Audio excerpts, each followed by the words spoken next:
Let me turn for a minute to some of the tactics that we've used in counterterrorism, particularly in the Obama administration. Let me start with one they haven't used.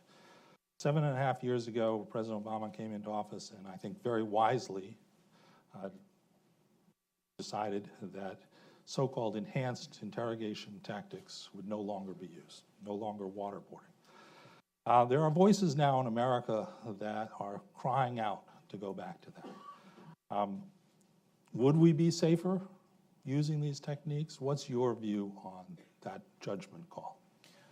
Well, there are a couple of aspects to this. One is that, as you all know, the agency's detention interrogation program, I believe, was instrumental in keeping this country safe in the aftermath of 9/11.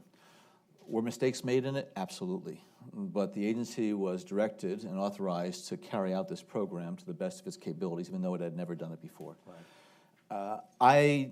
My view is that despite others who may argue differently, you cannot establish cause and effect between the application of these EITs and any reliable information, credible information that came out from these individuals.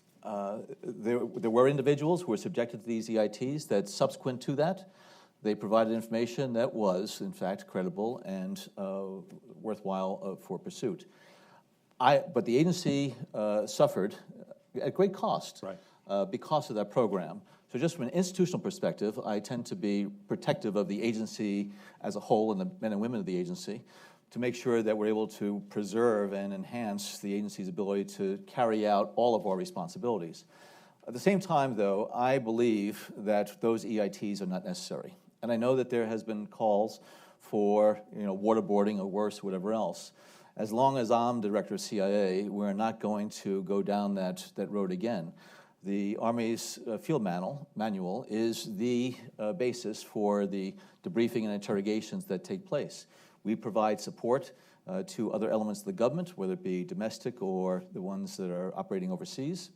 But I do not believe that it is necessary to use those EITs, nor do I believe it is advisable from the standpoint of the agency's future as well as this country's reputation and standing in the world.